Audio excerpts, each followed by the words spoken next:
We are recording, and this one might be one of the least planned MerlinCasts ever, because I don't know what we're going to talk about. Yeah, but that's perfectly fine, because we have a special guest. Yes.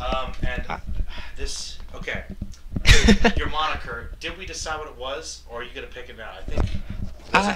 I'm cool with the witch. The witch? Okay. This is the witch. Welcome. Thank you. I'm obviously Merlin. I escaped myself in the place.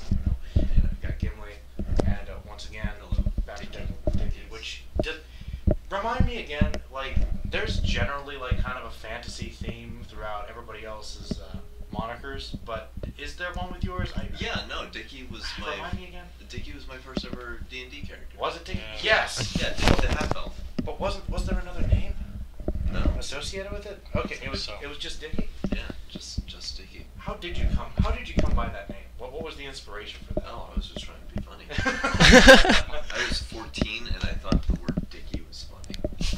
So it's really just kind of an after effect. The legacy of your 14-year-old self. Yeah. Creating an imaginary character. It's like my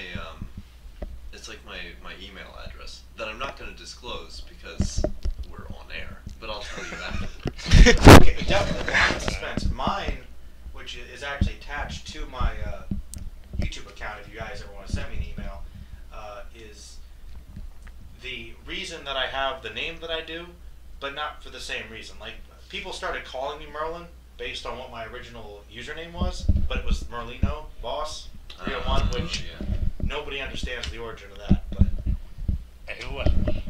It is an old AOL email because and I still use it just for that pretty much. But to be honest, I don't check it that much. So if there's weird things that I see in there, that's par for the course. But yeah, guys. I mean, any general topics you guys want to start off? We just got done kind of subjecting these guys to Black, which is a really old game. That old game from like 2006, PS2, Xbox. Just a shooter. It was kind of best known, I guess, for just the gun design and like the mechanics and for live the guns. action cutscenes. The live action cutscenes.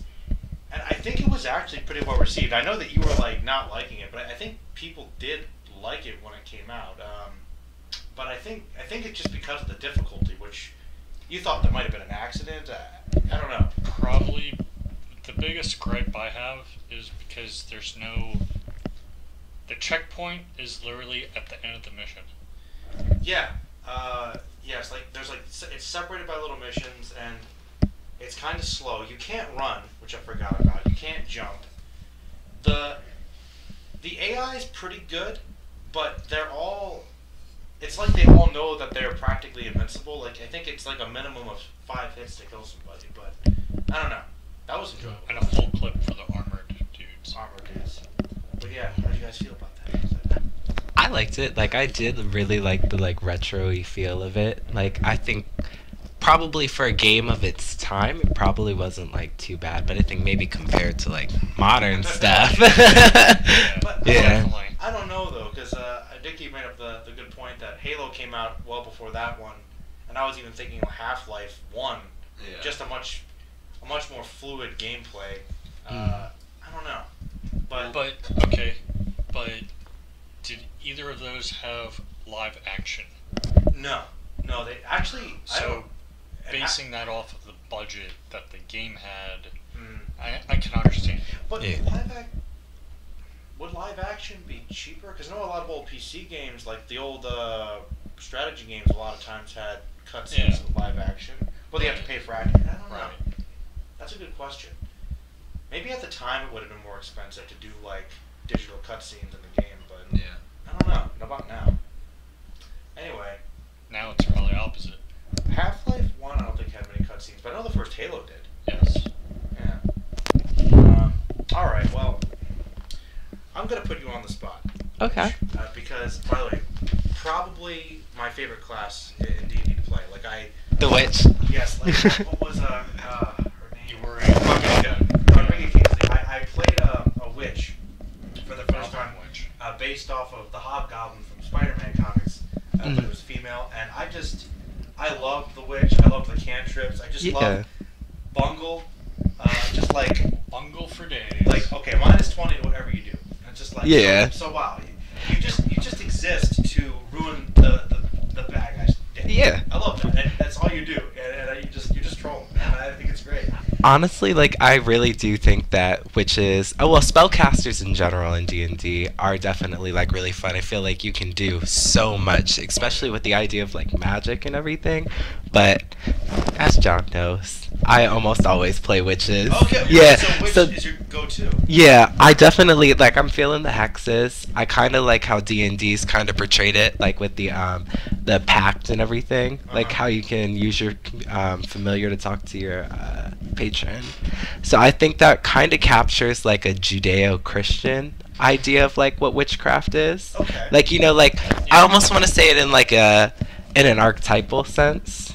Like I feel like that's how like witches actually are kind of viewed generally, as like you've made like this pact with an otherworldly being for this power. Like, you know what I mean? Yeah, absolutely. Like during the Salem witches and shit, or Salem witch trials, when they would say like, oh, you've made a pact with the devil to get this type of power. I think that captures that pretty accurately. That makes me like it. No, you're right. I actually never thought about that. And you know what? You started off fantastically. Because I was actually going to go and put you on the spot. Say, like, is there a particular topic you'd like to discuss within the realm of what we do in the podcast, or maybe even beyond it? I don't care. Okay. I mean, I know I'm like, this is so much pressure. I mean, what do you guys usually tackle? Anything, Just and everything, pretty much. Honestly, it's normally pretty geeky, but one time, Gimli and we all kind of got together and discussed like the future of technology replacing people, robots taking over. Like, damn. So I mean, it could go anywhere. I don't know. Yeah. I'm not sure. I'm so bad at decisions. Well, you started off good before I put you on the spot. Well, we can come back. Okay. You got anything? I do. He's ready. Yes. So I recently started up with HEMA, which for those of you who don't know, it's historical European martial arts.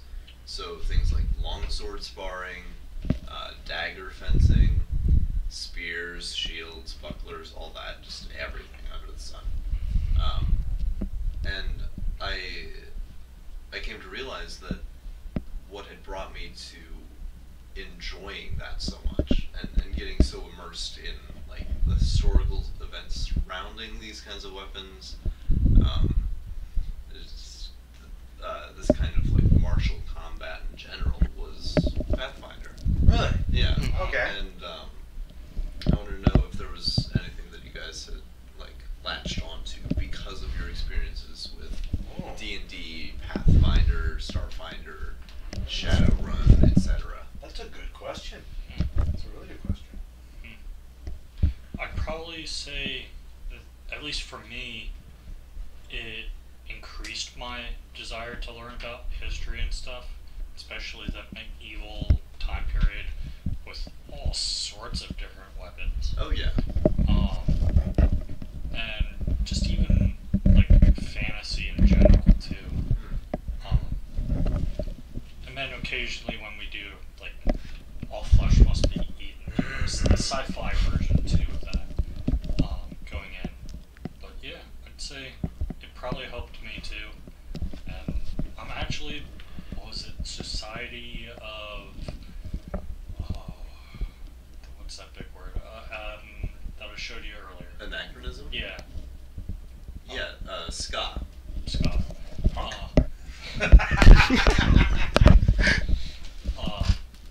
They do anywhere from Roman Empire all the way up to into Renaissance period, and it's more.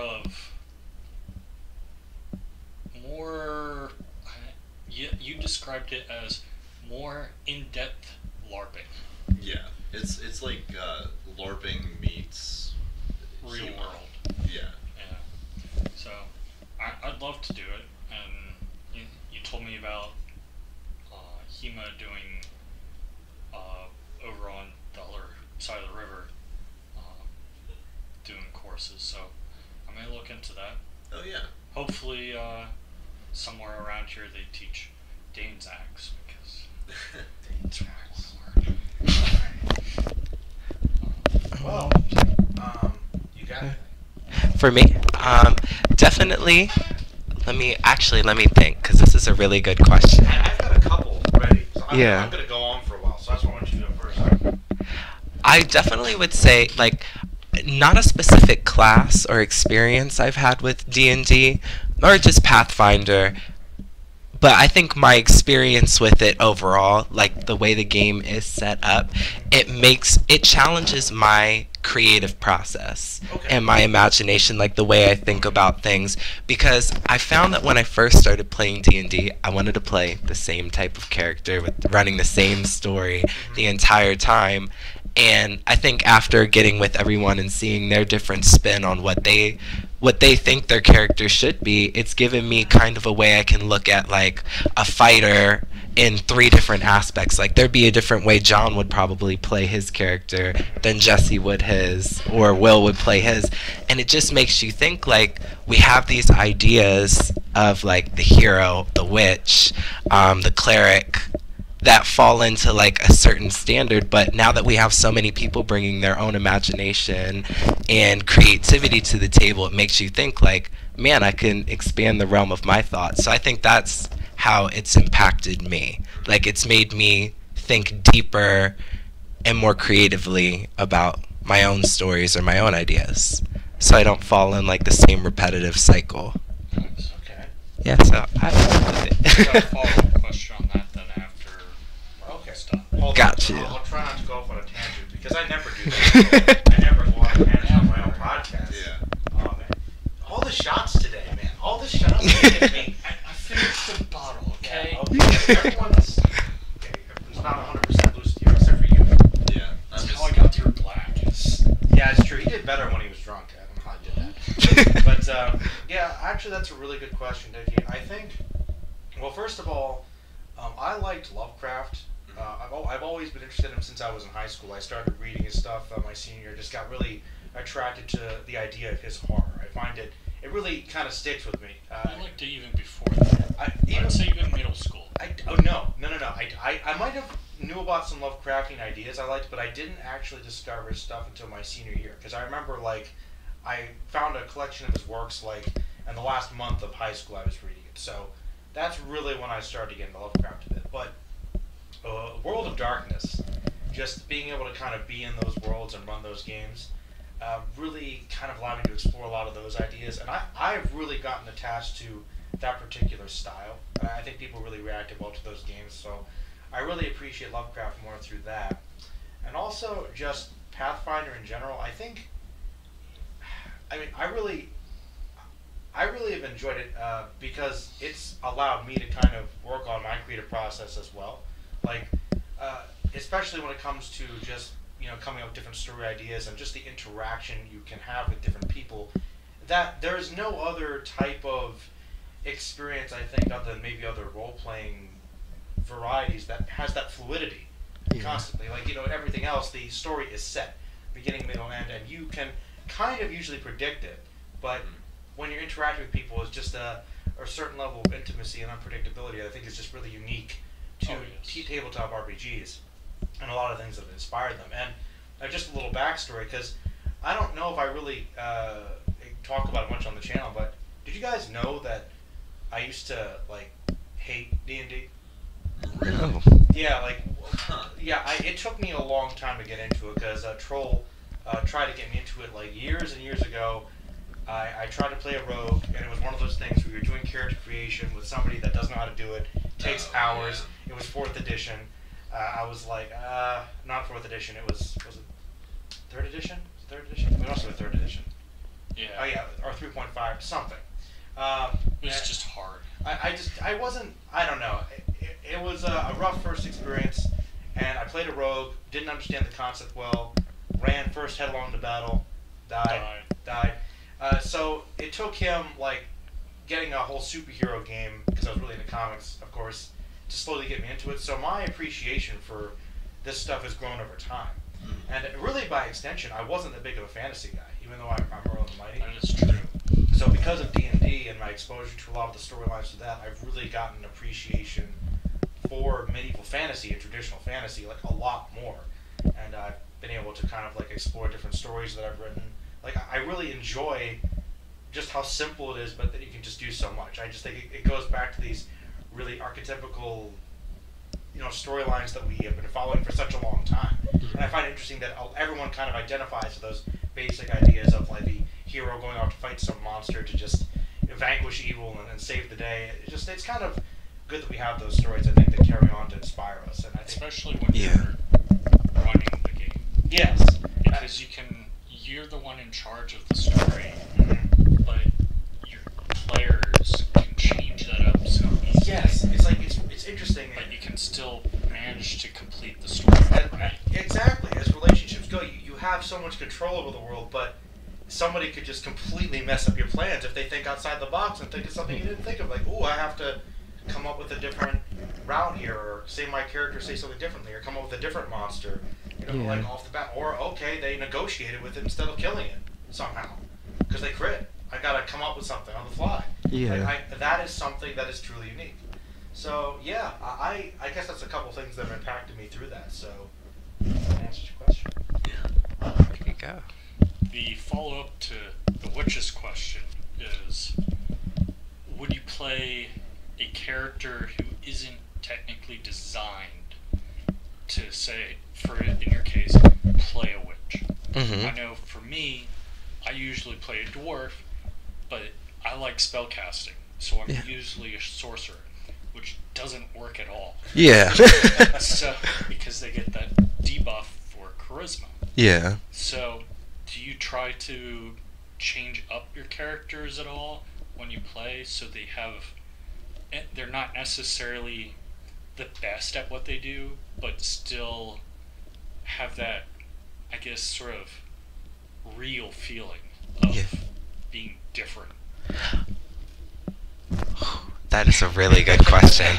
Mostly I have played for races and not alignment, but things that would generally gear towards pertaining to my class, basically. Like, I play an elf mostly for my spellcasters, but I have done that with Tanner's game, and I think it's really fun because you're taking this underdog, and maybe sometimes you won't be able to do anything useful, but then you can do something really, really quirky. Like, I forget, Tanner was telling me about one time he made a character, and I think it was for one of your games. Okay.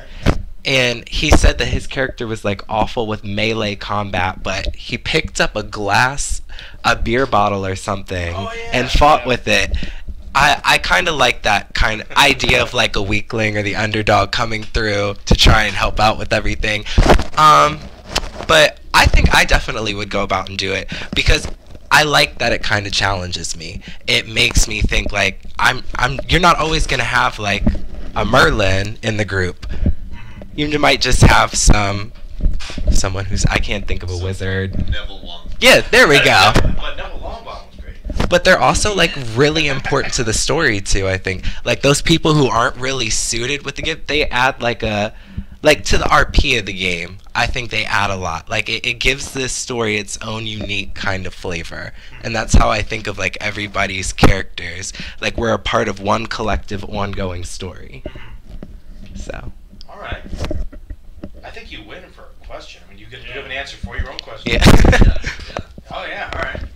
Oh, I For you. started my question off with my answer. No, for mine then. Oh. Follow-up. Okay. You're asking for like min-max. So, okay, say, like he said, he usually chooses elf because spellcasting. Right. Would you play, even in my case, I play a dwarf usually, and I'm a spellcaster. Say you want to be a fighter, and usually you play like a half orc or something. Right. Would you choose, like, say, a halfling or a gnome to be a fighter then? Like, would you mix it up that much?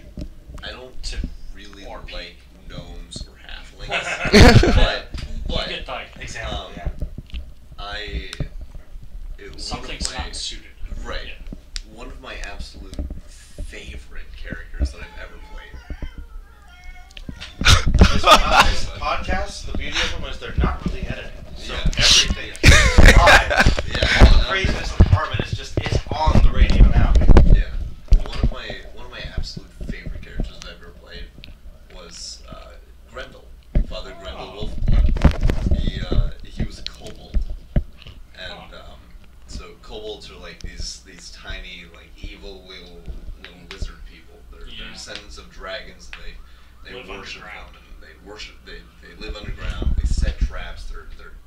conniving and They're cunning almost and as bad as goblins. goblins. Yeah, Yeah. exactly. But here you've got this demagogue of society, and you're putting him up into the status of a paragon, and it's a really interesting dichotomy because I put him and I repeat him as being this like really gentle soul, very helpful, very helping, very compassionate, very kind, and so because I really, to me, what a cleric is somebody that gives back to the community. Yeah. So, and because he was kobold, he worshipped Apsu, the lawful good dragon god that like every metallic dragon worships. And because he's like this really cool dude, and his tenets require constant like travel and everything like that. So he doesn't have a set community, but so his mission in life is to bring happiness and love and homeliness to wherever he goes.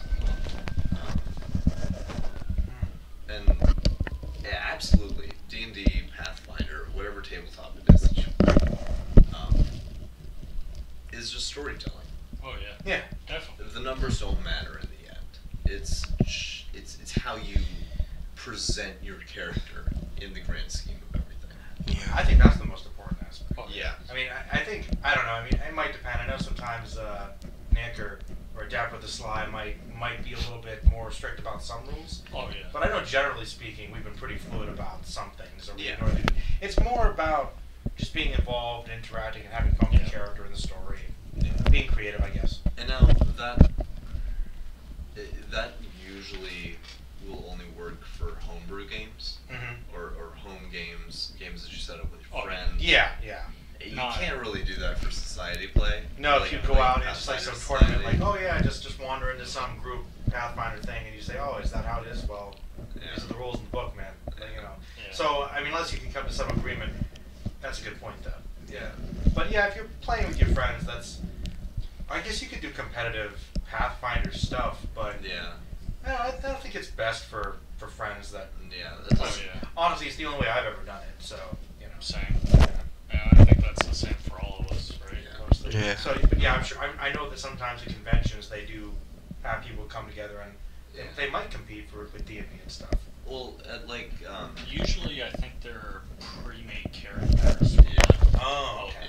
Yeah. Whatnot. I know game shops, like comic book game shops, Yeah. or like For us, tabletop. Adventures Guild. Adventure Yeah, Guild. Adventures or- Guild. They've got Pathfinder Society play. Okay, Um, I know that too. and you got to show up with like a character that follows very strictly rules as written. It's got to keep up with every errata in the book. It's not for me.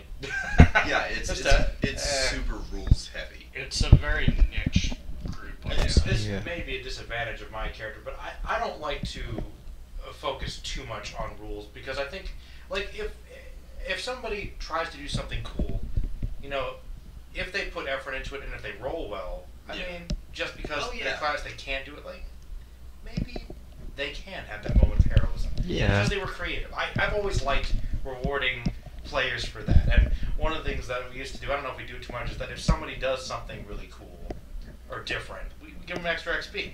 You know? Yeah. Give them a little incentive for that. So, you know, I don't think it's a bad thing. No, not at all. And I guess it's on to you for that question. So the question, trying to play it differently despite class, essentially. Yes. You know, I try to like. Sometimes I feel like the classes, maybe with the alignment being connected to them, can kind of restrict how you want to play sometimes. Yeah, like monks. Like a monk. If you're Okay. if you're playing a holy man, for instance, or you're playing a paladin, I think there have been times when I'm like, maybe I don't always act as holy if I'm getting more into the role play, but like okay, like you have that stereotypical idea, like you fall into, you know, good. You fall into that preconceived notion of this type of fantasy character, like you said before, like a paladin, holy knight guy. he's really straight. But like I think my one, Morland, son of Borland, he was a paladin. He was he's one of my favorites. Great character. He was a paladin. He was a badass knight guy, but he was still a dwarf. And I was like, well, dwarves, he might be a holy dwarf, but he cares about money. He cares about gold.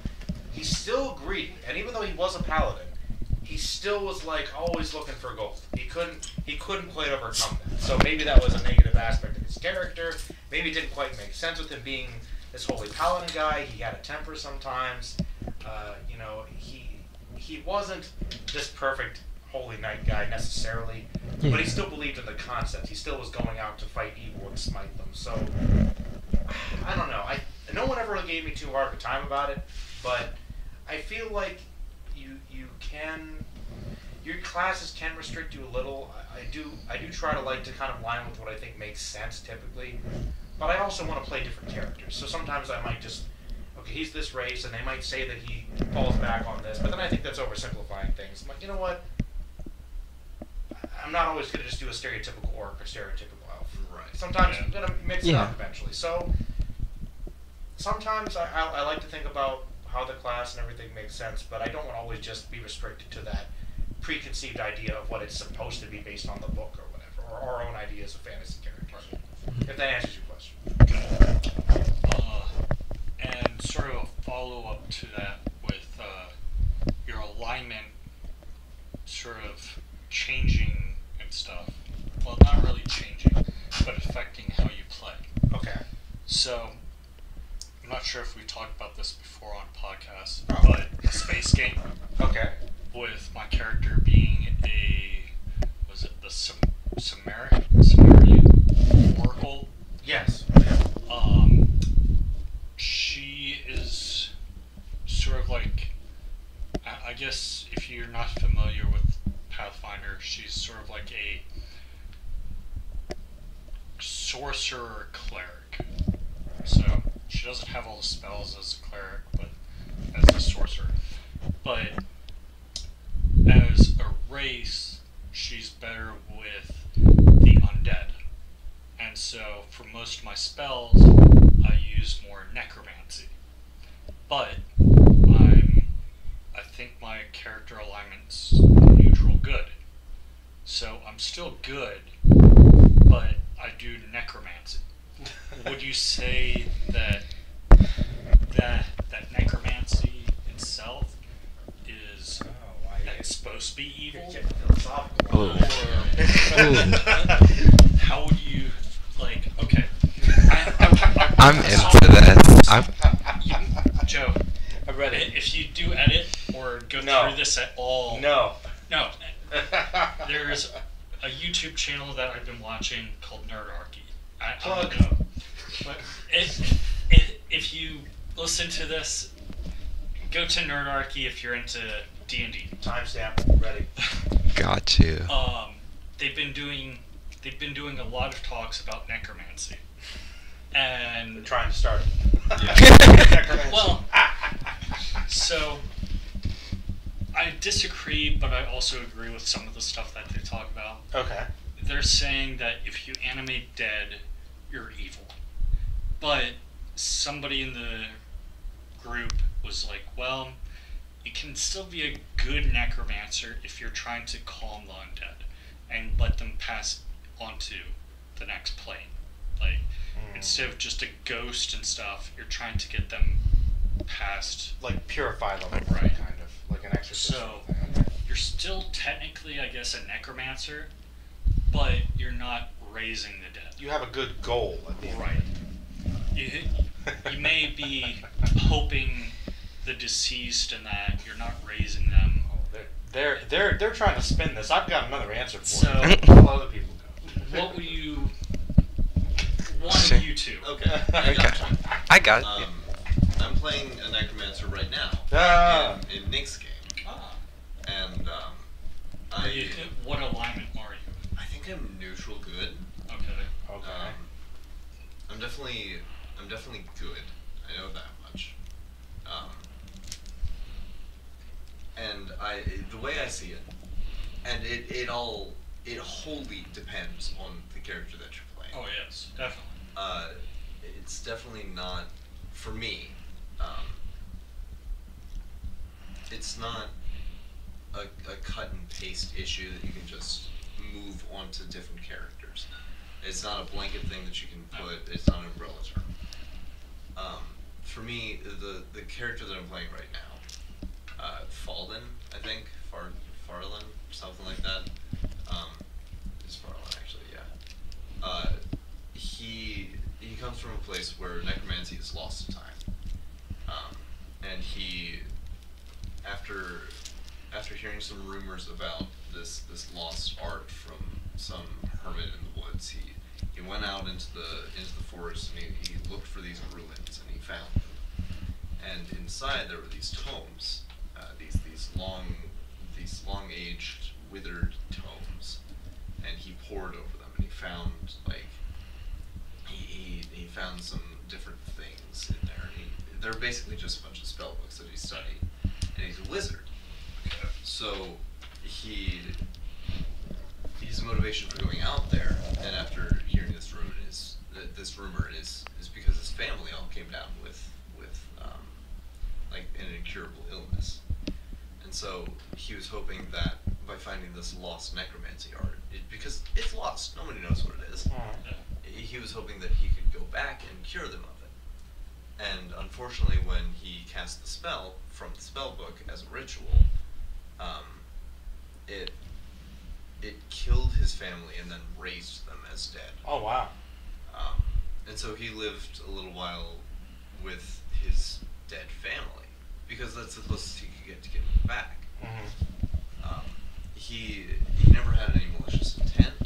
He wanted to help them. He wanted to save them. He's a very compassionate person. And the first encounter that he had with the party, because I joined in after the game had already started. One of the party members, Tiefling's character, was beating up this dude in a chair, and he was bound, and he was like he was interrogating him, and I didn't know what was going on. All I knew was that somebody was being hurt, and I rushed in and I tried to help him. Farland's a very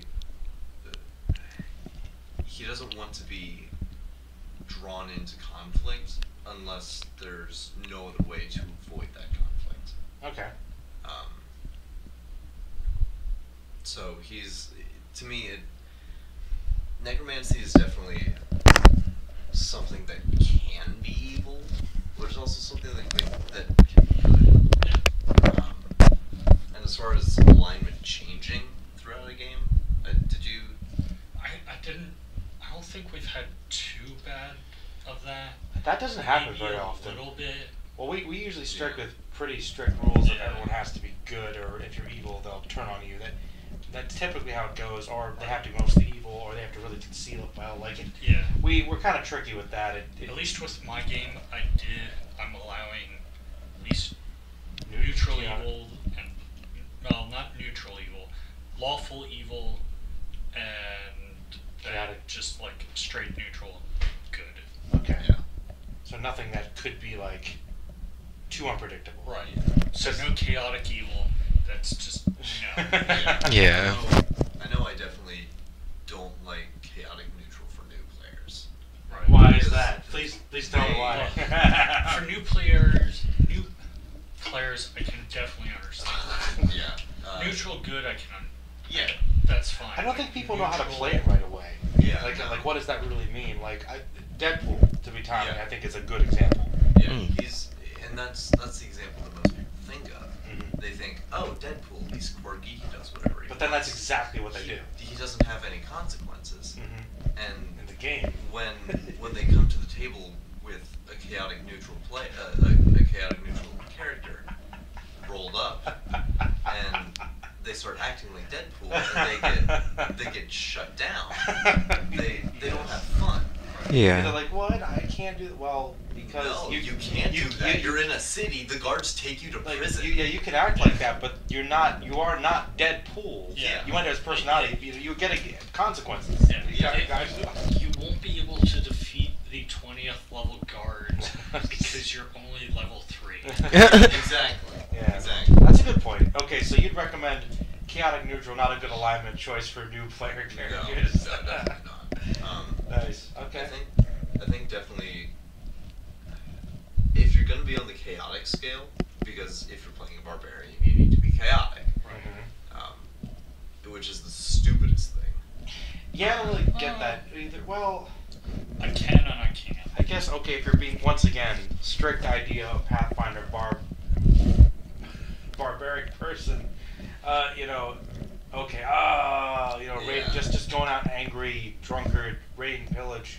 Without a plan, and that's what I feel like the system gets wrong about barbarians, because like historically, if there were barbarians or people equivalent to barbarians, I mean, they it's, would have had a plan. yeah, I mean, economically, they might not have been as stable as, say, like the, you know, like the main nations, but obviously, what do you probably default think of? Viking, they had plans. Yeah. Yeah, they were just, their plan was to war and take your stuff. And They were pillage. perceived as being less civilized, maybe because they lived a different way, but they were a force to be reckoned with, and they were good strategists. So it's interesting. That's the default idea once again, but do they have to necessarily be chaotic?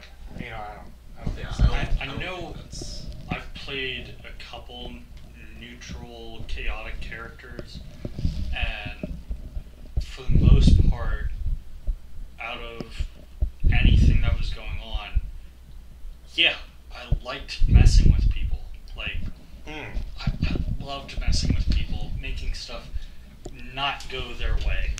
Actually, But I was able to do that with a plan set up where, say I was trying to rob a storekeep. Okay, I'm able to, say, create this giant distraction out in the street, luring all the guards away, and then rob the place. That robbing the place for me would be the chaotic part, Right. where I'm just doing what I want for myself because I have no money. But in the same aspect, for a new player, they're just like going to go up, kill the storekeep, rob them, and then get arrested. Yeah. So, Well, and I think I'd argue that robbing the place is more neutral because it's disregarding the laws. yeah. And It's not really still planned. evil. Yeah, it's not necessarily evil, depending on what bank you're stealing Right. from. If Oh no. yeah, Never went if it's on. like if it's like a mob front bank, Ooh. I don't feel bad Yeah, about okay. that. I don't feel bad at all. If it's a corrupt government bank, I don't care about that. But if it's like a hometown kind of like everyone here stores their money here, I'm not gonna rob that because I care about other people. But yeah, I think what new players who are chaotic neutral bring to the table is strictly the chaotic. Oh yeah. They, in your example, you had a plan. Yeah. You disregarded the laws. Yep. So you weren't chaotic, but No. you were neutral. Right. But what a new player will do is kill the shopkeep and take their shit and then get arrested. Right. Because they didn't go in with that plan. Yeah. But you can also be then chaotic good and say, like you said, a mob storefront. You can cause that distraction outside, kill everybody inside, and rob the place and not get caught. That part was your chaotic, and you're doing a good thing By stealing from Yeah. the mob, which would be bad for the town. And It's Yeah. I think the archetypal character for chaotic good is Robin Hood. Yeah. there you go. He's Yeah. a very, very household name. Everyone Well, knows who he is. Maybe chaotic part of the good, and maybe sort of the base as good, Mhm. because Robin Hood's kind of chaotic. Oh yeah, absolutely. But But he's definitely but good that though. Base part is definitely good. Yeah. I was thinking actually, I know that Dapper even kind of jokes sometimes that, oh, you're chaotic, you're crazy. You know, it's just that is kind of the default way of thinking of it. But chaotic neutral, I think a good example of that, I serve Brandon Tavington is actually closer to that. Oh yes. Because he's out for himself, but he's unpredictable. And that's kind of how I think another way you can really play it is that not necessarily that you act crazy, but that you kind of go with the flow. Yeah. So that you might not even necessarily know how your character is going to react. Like he's always out for himself, but sometimes there can be some flexibility there. Now, So there's that. would you say that a good character to represent chaotic neutral would be Spike from Cowboy Bebop? He's very nonchalant, very go with the flow kind of person. He's not predictable. He definitely could be chaotic neutral because I feel like his focus is typically on him, but with Spike, since he is an anime hero and one of the most iconic ones, I don't know, maybe it's just Steve Blum's voice or how he portrayed that character, but I always got the sense that he was a good person. I think chaotic, you know what, maybe more chaotic neutral towards the beginning because he still had a chip on his shoulder, but I think towards the end, I think once he has a connection with the other crew members, and I don't know, I think he's a little more chaotic good, but that's something that doesn't come up very often in Pathfinder. Alignment changes due to character growth. Yeah. That's something that doesn't come up too much. Yeah. I think characters do grow, but we don't really say, you are now. The DM's never like, okay, well, you know what, you've done enough now that you could move on. What I think That for one us, horror game. I think we've had maybe three times in how many years? The only one I can remember is between Tiefling and I's character in this one. And that was All Flesh Must Be Eaten. All Flesh Must Be Eaten. We were these two and I characters. wouldn't even say that was alignment change. No, That was more of just self. we put our differences aside to work with each other. We developed a respect for each other, even though our characters hated each other. Mm-hmm. Which maybe, I don't know. Characters could still be evil, but learn more about self-preservation and what they have. I don't know. I don't know. And He's been very quiet. Oh, yeah. Oh no, you're okay. I actually have a lot of thoughts about this. I'm actually. Do you mind if I take this off? No, that's fine. I've given a lot of thoughts about this because I advocate a lot for mixed alignment groups because I personally think if you have a bunch of people who are really dedicated to your story, it can work. And this is solely based off of stories that I read and shows that I watch. I have seen in many shows a lot of myths where people will team up with the bad guy for a common end. Like, I could see myself, or well, not see myself.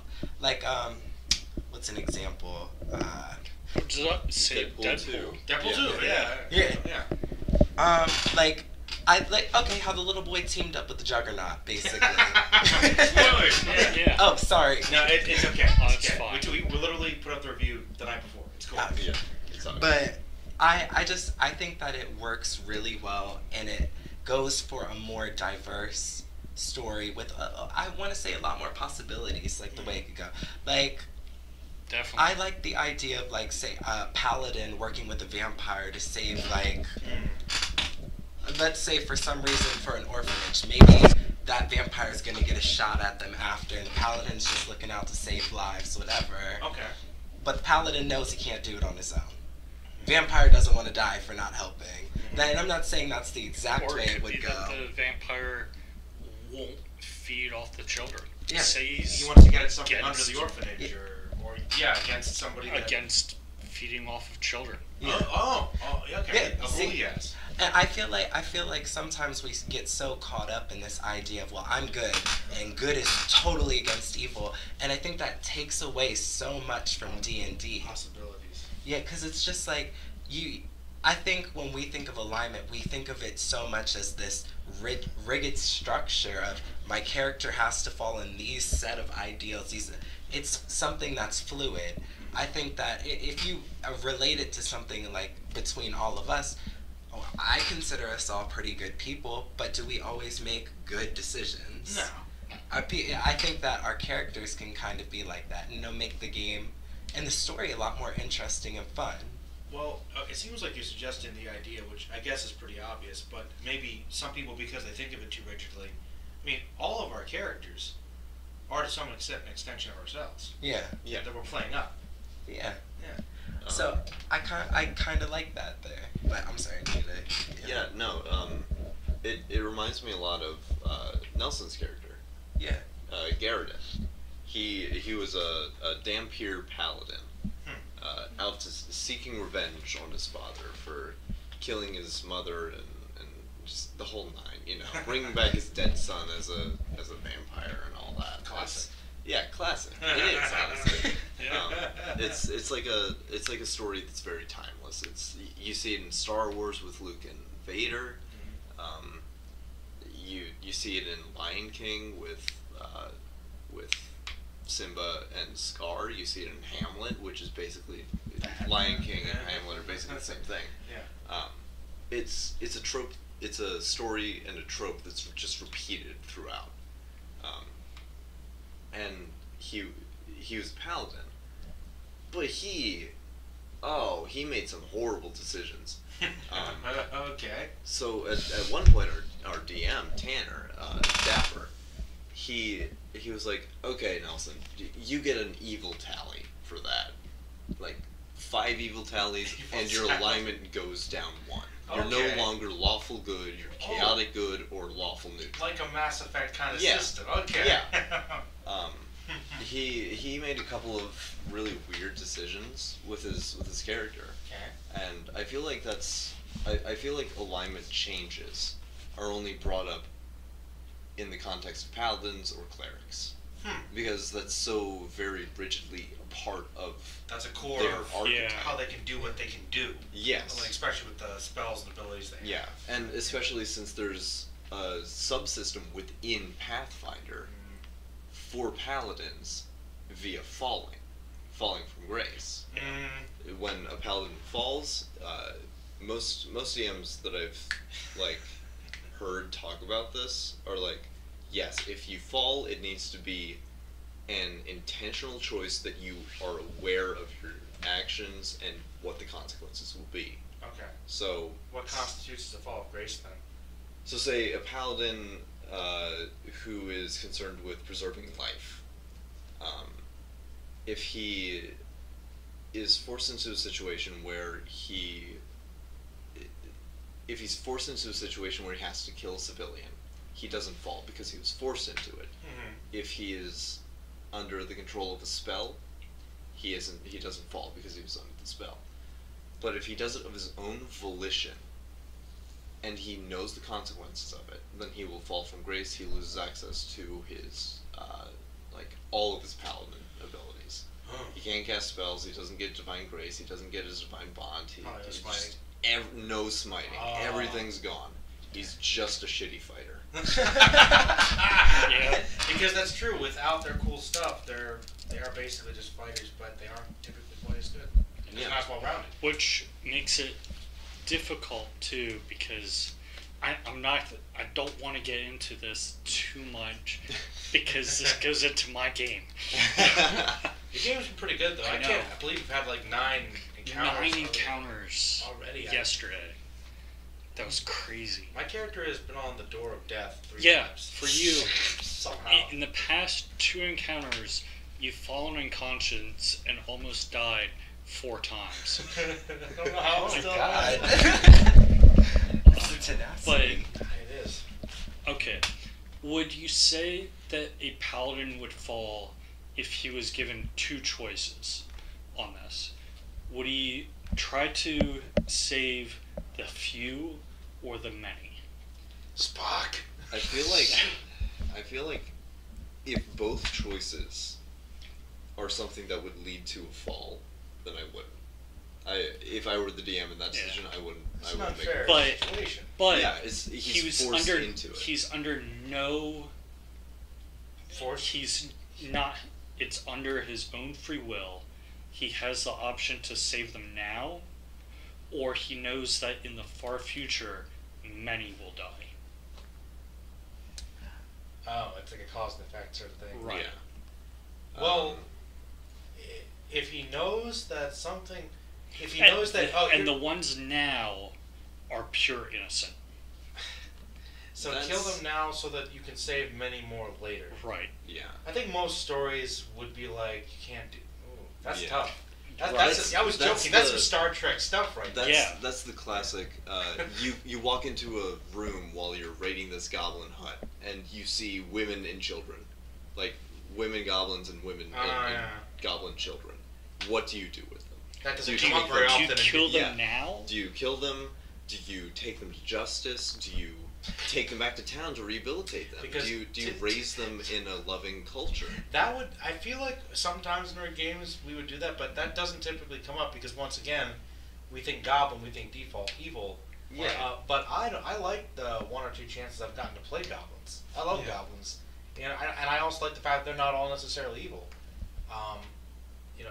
Man, see, we're adding definitely another sense of realism to Pathfinder. But okay, on the flip side though, does that take away from the catharsis of just kind of traditional fantasy? If we get too much into nuances of goblin women and children and socioeconomic statuses and what do you think about that? Because at the end of the day, the original concept of D&D would be just we're gonna get together, pretend to be elves and sorcerers and go fight the dragon. Once again, it's interesting. It starts off as that idea, but see how it can evolve into something else. Can it go too far? Personally, I don't think so. I think that D&D is about immersing yourself into the game, and with let me think about how I want to say it. I think it is about immersing yourself into the game, using the best of your imagination and your own ideas to create this own world based off of your reality of the game. So I think by adding that much detail, I don't think it hurts it too much, because I think it is representative of the actual moral dilemmas of the characters. I think it gives it more complexity. So I think personally that can be integral, but I think constantly it could drag a story. I think you have to have a little bit of balance with it, though. Probably. So I don't think, like, at every turn, you're not going to come up with those situations. Right. Just for the sake of, definitely could be interesting. I mean, and sometimes DMs will throw those curveballs in there. Like, how will you react to this? Well, and it's not squarely on the shoulders of the DMs either. I haven't watched it, so I'm not even going to try to remember the names of the characters in this. But Critical Role, it's a popular D&D. What's that? It's with Matthew Mercer. Oh yeah. And a bunch of other voice actors and actresses. Yeah.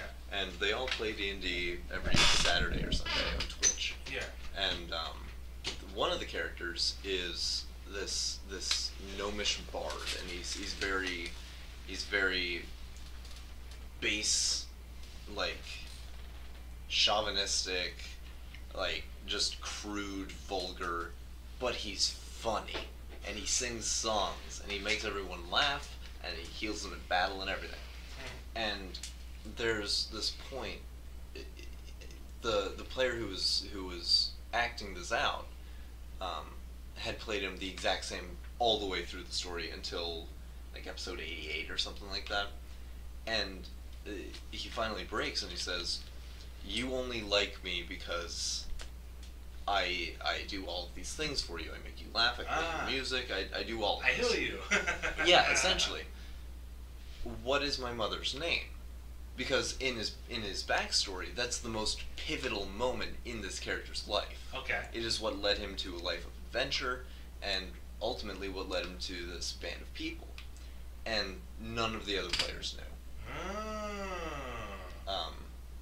So like it's always really interesting to me when I see someone who goes so southward of what their alignment usually entails, and what that character usually entails. And you said you said it well earlier.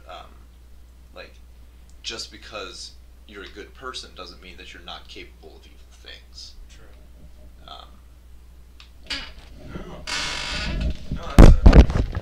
Came up with that original question. Where did we spin off from originally? What was the starting point of there? I think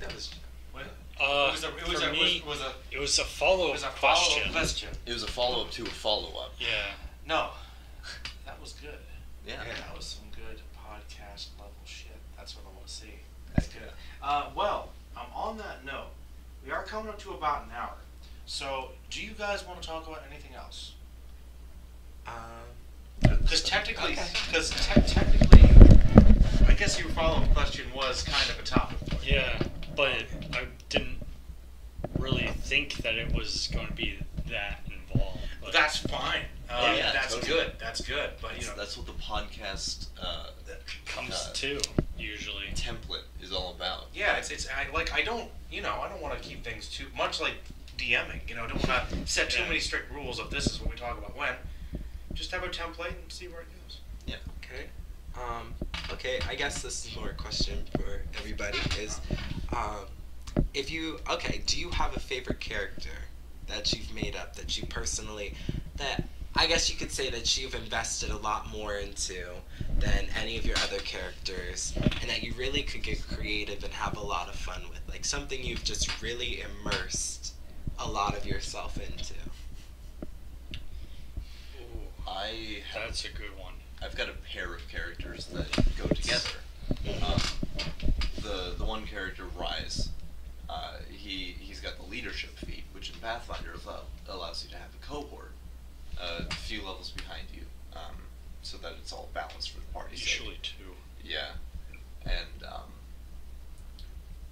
Rise's cohort was Father Grendel, who I mentioned earlier, and so I kind of played these two as foils to one another. Rise was grumpy and just like ugh, all the time, and Grendel was very cheery. He was very happy.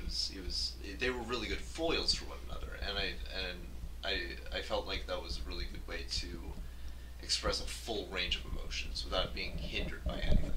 Yeah. Okay, I like it. I have two that I'm torn between. The one has been through so much, like horrible stuff where she's just scarred from rabbits. Yeah. And the other one, I actually am using profession as a sort of means for me to interact within the world. And it was only one campaign, but it feels like so much has happened for that character, but yet there's still more that can happen. So my first one is my Oracle, Samantha, who's the Samaritan, who, for the rabbits, is just a sort of homemade enemy that Troll made that we've fought maybe a dozen times by now, and we're just scarred of rabbits. But it's been going on so long that my character has developed sort of a relationship with all the other characters where if they get hurt, they know that they can count on me to heal them. Yeah. But there's also that aspect of if I do something that's completely stupid and doesn't go along with what should be, I can count on them to sort of back me up. So one of our sort of side quests was kill this chimera. I was all for it. I'm like, I'm going to do it. I want this thing. And the rest of the party's like, well, we're not sure.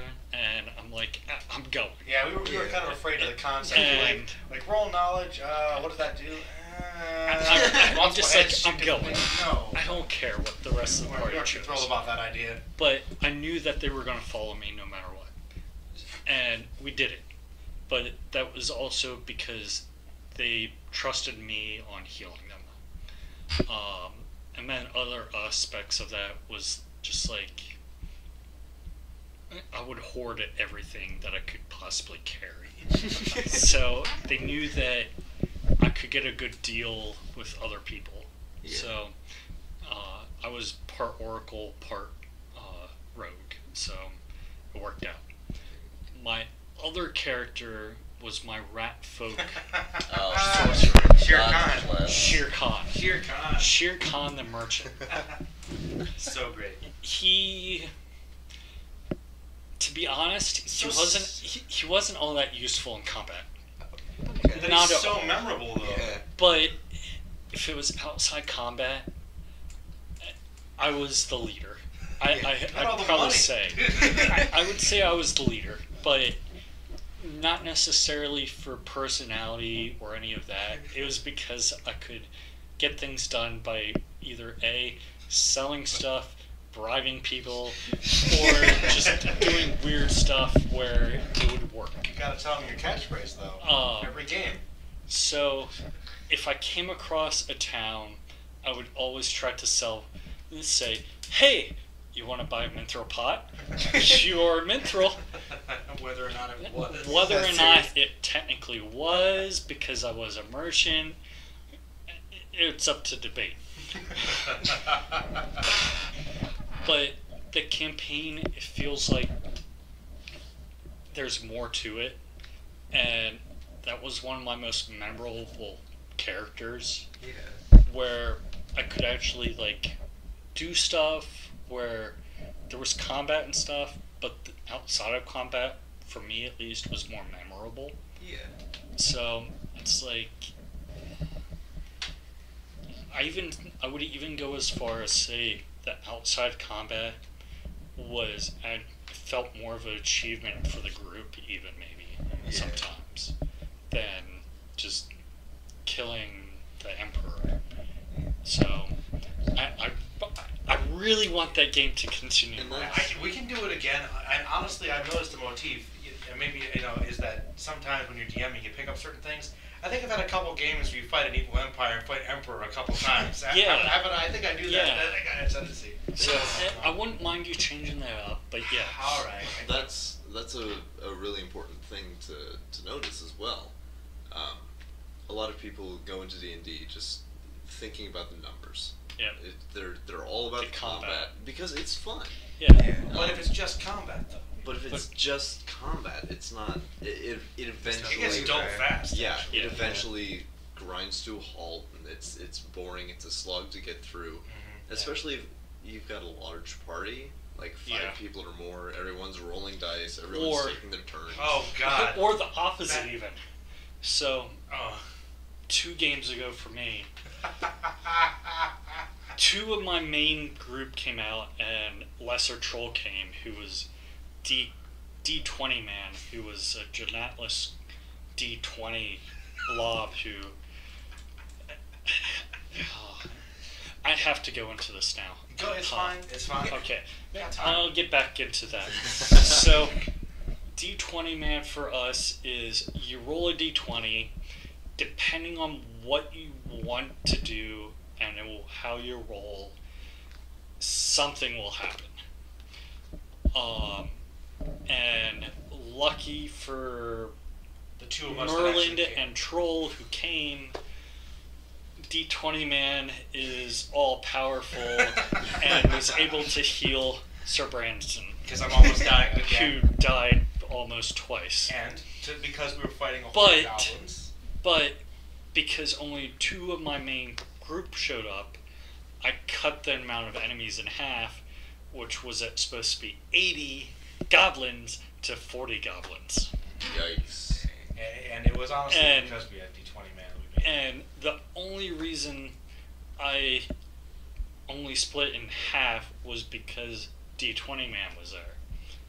I was not taking into account Cornelius, your squire, but I was counting, there were 2 of them, and there was a random in the group.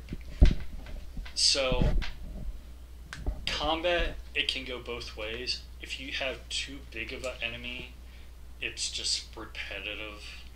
But if you have a big group and a small amount who's really tough, it can get boring for whoever's not going. Yeah. True, because you gotta wait a while. Yeah. That's when at one point we had games where I don't know if you might have, it might have been before you started joining up, Dickey, but we had like I think that was 10. like, I think there were a couple where it was max of 10 players, sometimes Ooh. more. and That's that rough. was. It felt like it was 45 minutes till you got It back was. to your and turn. let's see, there That's was rough. all the brothers, all three Edwards. There was Jesse. There was me, Troll, you, Magma, Brandoon, Jeff, Gary. Oh my goodness. Yeah. It's just too many people. It's just I would not recommend. Like it was kind of fun for a while. Yeah. But like literally, when you've got a combat going on with multiple targets and 10 people, like it's just. you might as well just bring a book along. You should. It could get boring sometimes. Yeah. So I think 4 people is a good number. Yeah. 3-4 people. But yeah, that brings me back to my point. Like, out of combat stuff, I feel is sometimes difficult for people to get a good grasp of. Oh yeah. Because if your world building is not strong enough, or if it's too strong, if you throw too much exposition about your world at the players, They get bored. they get bored, they don't know what to do, they don't know whose side to take. Yep. But if you don't throw enough, they don't know what to do. They don't know where to go, they don't know What whose side side to to take? So, the fact that your most memorable character is someone who you felt achieved so much out of combat is like a really, really nice goal to go towards. Oh, yeah. I think. And I think, at least for that campaign, what was it? There was, Troll was I think a barbarian, right? Well, a Neanderthal. Yes. As Gore? Yeah. Yeah, Gore. Tiefling Gore. was a, Probably an elf. no, No, he he was was a DM. Dampier? Because his main enemies were the vampires. Yeah, No, but yeah. what class was he, though? Was he? Probably Magus. I forget No. his class, actually. Oh, It was no. a weird one. Yeah. It was a weird one. And you were rat folk. Um, Those are the 3 main party members, but who else was in the game? There was Dapper? Dapper was there. Yeah. He Was was, he originally Gunvolt he was originally? Kitsune. Yes, kids. Yeah. Kitsune, I think he was a ranger. Mm-hmm. I thought he played a Sandman Bard. No. No, Not in that game. not for us. Huh. In that one. But I'm like, I was there for a little I don't know. Dropped off the I base. don't know why I thought about. I'm like, there's like, I think there were like 3 main, like, tanky, combat heavy, and I'm like, I don't want to do combat. I'll be RP, and it worked out great. If you got it covered, definitely. But also, I think you have to go into.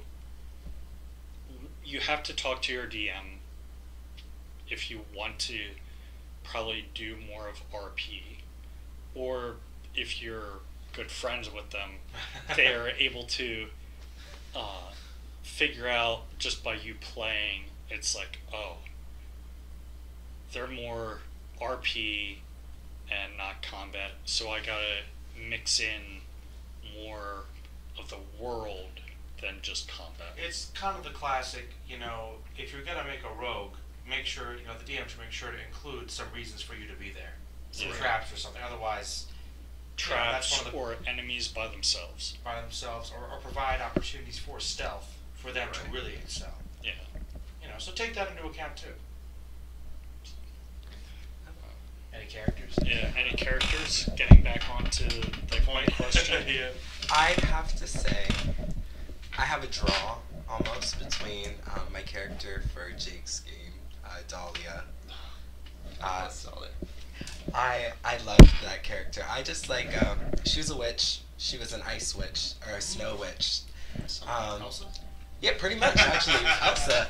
Well, actually, Elsa mixed with the White Witch from Narnia. Oh, I like it.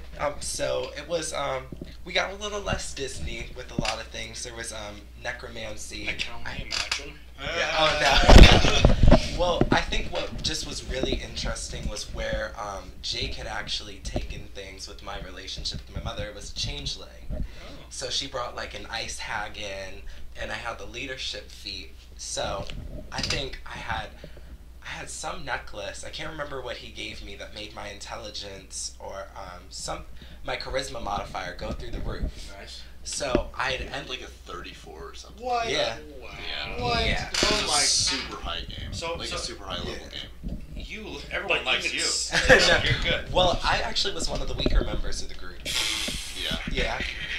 Yeah, no, now that you mention it, I completely forgot about that game. Oh yeah, no. Um, It was me. Oh, well, no, Tanner definitely was the most powerful one. yeah, by Yeah. the end, he had a Well- ring of unlimited wish. I mean, Oh, he could literally yeah. do whatever he wanted. Snap his fingers. That's just getting He was silly. also Yeah. a switch.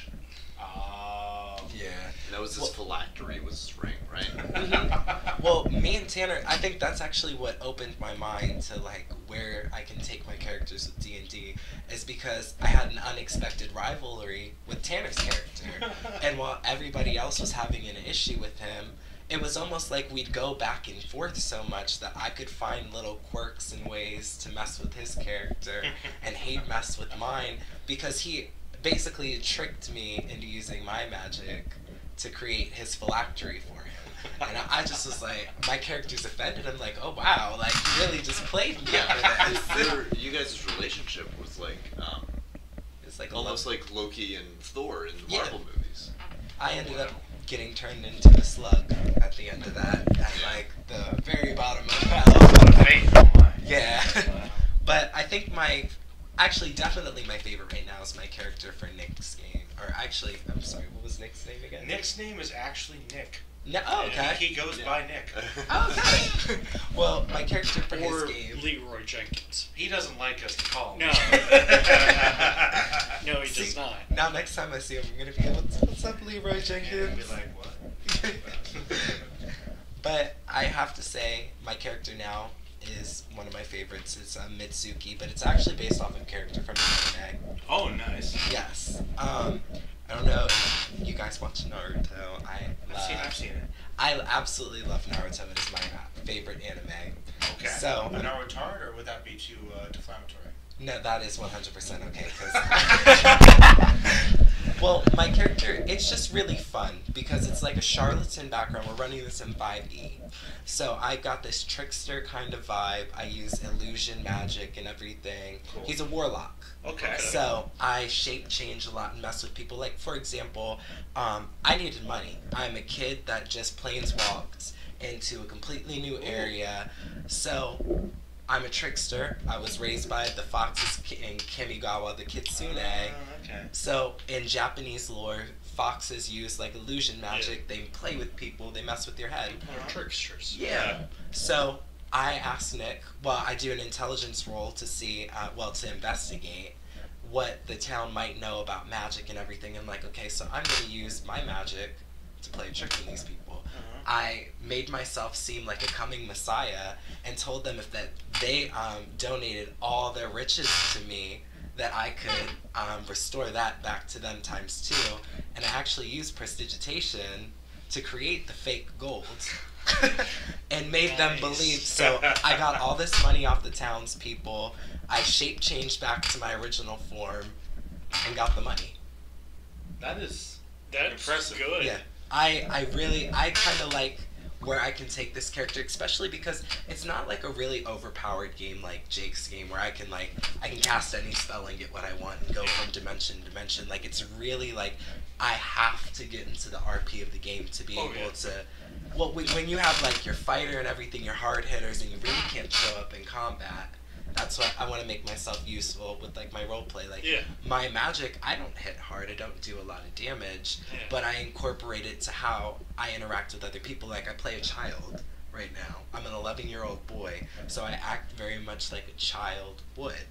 You know, I'm very to my own whims. I'm chaotic neutral.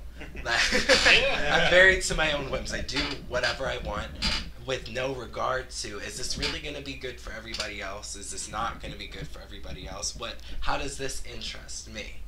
Yeah. So, very much how I think a kid who was raised in that kind of environment with a bunch of tricksters, illusionary, like, you play yeah. people. Definitely. Yeah, that's like the perfect. Yeah, it makes sense. And I kind of like the way, like, my character interacts well with the other characters. Like, we all can find a way to use, like, our teamwork or spells. Like, I think me and John were going off of each other the other day, sharing spells with one another. I can't speak. But it's definitely, like, just really fun. I think this character gets the most flavor from me and a lot of, like, the out-of-the-box ideas. Very cool. Definitely. And like now that you mentioned Dahlia, I just remembered about Zach. Yeah. He was my drow wizard archer. Drow, wizard, archer. Yeah. That's different. Yeah. Okay. Yeah. And archer is an archetype of fighter. Yeah. They get some really sick things. Oh, I know. They get some I played one. nice things. You can trip with an arrow. You can disarm with an arrow. You can grapple with an arrow. You can sunder with an arrow. If you can do it with a combat maneuver check, you can do it with an arrow. You're Legolas. Yeah, basically. And he was this old, kooky, but still kind of stern, like very, very leaderly type. And I'm starting to realize that both, like, all of my favorite characters have leadership, and so I can play, like, the dichotomy. I can play foils off of one another because, like, I know how one character acts, and I know how I want a foil to that character to act, so I can just have that foil. Yeah. And I don't necessarily need to rely on my party members for that, which might not be the best thing, but it's fine. But his cohort was Aenith. She was a skald, I think, and so they were both spellcasters, and she was able to give everyone a buff to strength, a buff to constitution, a buff to dex. Mm-hmm. So she was fantastic for the frontliners. She was great for me because it buffed my constitution and it buffed my dexterity, which is great for arrows and also taking hits. And like he was really fun to play because, and one of the last things that I did, I was convinced that unicorns were evil. Like, just, there was nothing that could shake my mind from this. This universal truth that unicorns were evil. Okay. And it started from a quest to get, like, this MacGuffin kind of thing for the end game. We had this giant dragon that we had to kill, and we needed like an essence of law and the essence of good. And so I thought, oh, we could just kill a bunch of unicorns and we'd get the essence of good. And everyone around me was like, what the fuck? So like at the very end of the game, Aenith had already died. She died in the process of making Dapper's phylactery for his lich. And so in the end we defeated everything. It was all good, you know. Cool. And so Zach, he put out these orbs of scrying all across the country, just all across the country, and he monitored them 24/7, just as long as he could. And because he's a drow, he can do that literally forever. He doesn't have to sleep. Yeah, that's cool. And so one day he saw this unicorn sniffing down at the ground, and it like dug up this rabbit burrow, and it looked at it, and it started to play with the rabbits, and I was like, okay, yeah, it's just playing with the rabbits. And then it spears one of them with its horn. Oh, wow. It straight up kills the rabbit, and then it starts playing with its dead body, and I'm like, that's it. That's what I was looking for. Unicorns are fucking evil. Jeez. Because it killed something so innocent, and it knew that. because unicorns are intelligent. They're self-conscious. Yeah. And so I led this countrywide genocide on the unicorns, and that was like the biggest thing that stands out to me. And he's also one of my favorite characters. Nice. There's like a top 3. Grendel is definitely number 1 because I've actually got like a reiteration of him for my game back in college. And then probably Zack, and then Rise. There's not a whole lot that I remember about Rise, I'm gonna be honest, because like that was from my sophomore year in school, so like 4 years ago. Okay. But you liked him. Yes. Like from that, 2 characters come to mind for me.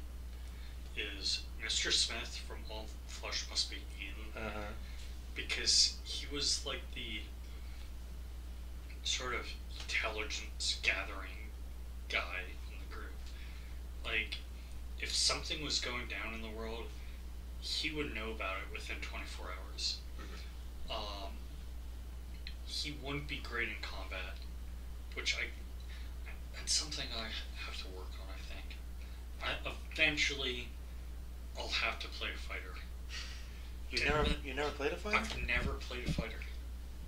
Never. The closest I've gotten has been a paladin. Yeah, that's right. You usually are spellcasters. Yeah. True. Honestly, just go with an archer. They're really OP, and they only require a few feats. Okay, maybe the closest I've gotten has been a ranger. Okay. That's close. But I was a archer version. But anyways, Mr. Smith, he was a pilot with the CIA, with all. I think it was all. Was it World of Darkness? World of Darkness. My World of Darkness game, yeah. Yeah.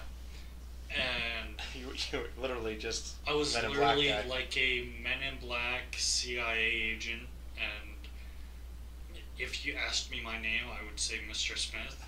If you asked one of my friends, oh yeah, I'm Mr. Smith. He's Mr. Smith. That's Mrs. Smith. Yeah. But just the stuff that would go on with that was just. He was a character that he was very simple, but he worked well with the relation to everyone else in that world. And I wouldn't even say very well, but because everybody was like, at least, like I was very, I would say by the book for that character. Everybody else was just like, oh, let's do this. Let's do that. And I'm like, I work for the government. I work for the government, so no. But that character, I don't know, for some reason, just stands out as, like, he worked really well, but wasn't necessarily, like, hard-hitting, not even really good RP, but just personality and well, he was good for one thing. He was the information. Yeah, I knew what was going on, but so he stands out, but wasn't maybe one of my favorites, but he was. So my other one then, probably Gimli the Hermit. The one who didn't bathe. Soap. Oh. No need for soap. There's no need for soap. We smell after we kill things.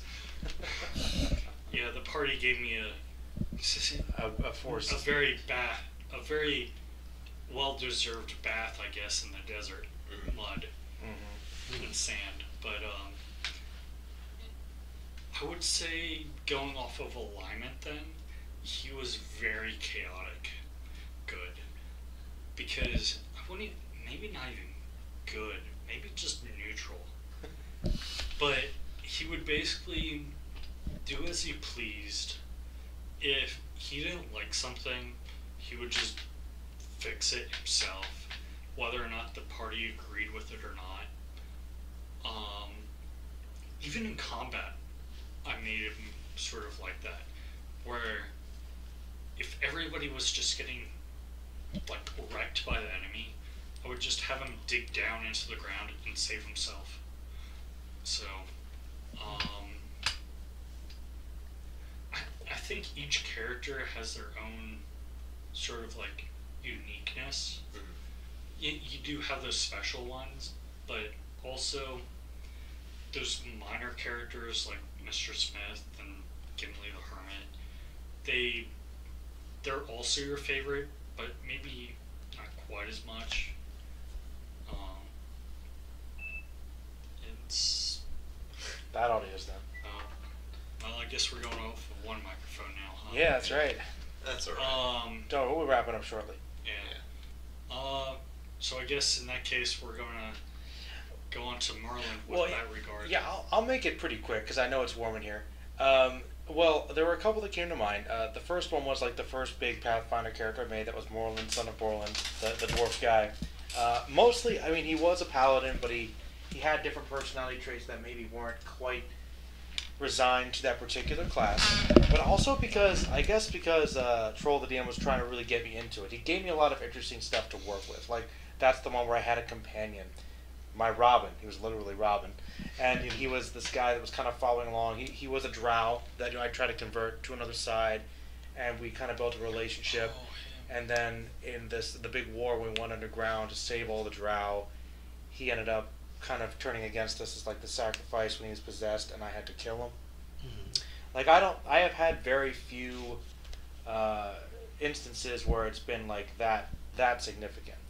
So just as a really great character, I feel like he's almost reached this legendary status in my mind because it's been so long ago, but he really had one of the most epic adventures, I think, as just kind of a base D&D type character. I also like Lambda Drax from the space game because I feel like that's an example where, much like a plot when you're writing can kind of take on a life of its own, you don't know consciously where it's going to go. There's sort of that subplot even within the story and campaign. Exactly, and I didn't know exactly where the character's gone. I feel like he's taken on a life of his own because I started off, I made him an Inquisitor, and this will tie into my final topic for the evening, kind of a Han Solo type. He's kind of out on his own, kind of like out for justice, but he kind of has like this attitude, essentially. That's how I wanted to play him. But he saw so much terrible stuff. The rabbits being abducted by aliens. And their doll. The doll, when he came across the chain, what was she? Chitin. The chitin. Yeah, like with murdering the family. Like, this guy has been traumatized. He doesn't have an attitude anymore. He's not as talkative anymore. He has gone through some stuff. He takes things a lot more seriously now. But I like that. I like the fact that the events have really shaped his character. You know, that's kind of cool. And I also really love Rodriga. I think she just had a lot of personality. She was really fun to do. But yeah, there definitely are a lot of great characters that stand out. That's awesome with those experiences. And I know it's been a long podcast, but I was curious. Solo's coming out, the Star Wars story. Now, when I suggested we might go see it later this week, and Dickey over here made a comment in the Facebook chat where he was like, you mean making a decision and regretting it forever? Which I joked back was, you mean the alternate title for the movie? So I was just kind of curious, because I know kind of what your feelings are about it. Just with the state of Star Wars now, I feel like it's like a lot of very mixed feelings, a lot of debate going on. Just using Solo as the one-off year Star Wars spin-off example, we'll get to it. But I'll be honest, David, since you're the special guest, I don't really know how you feel about Star Wars specifically. I mull it over as I go to the bathroom. Please, yeah, mull it over. But no, please, so you can tell it's a long one. But no, honestly, I don't know exactly like how big of a Star Wars fan you are. So with this coming out, how do you feel, if anything? Well, believe it or not, I actually haven't seen too much of Star Wars. I'm going to interject briefly because I feel like I always assumed growing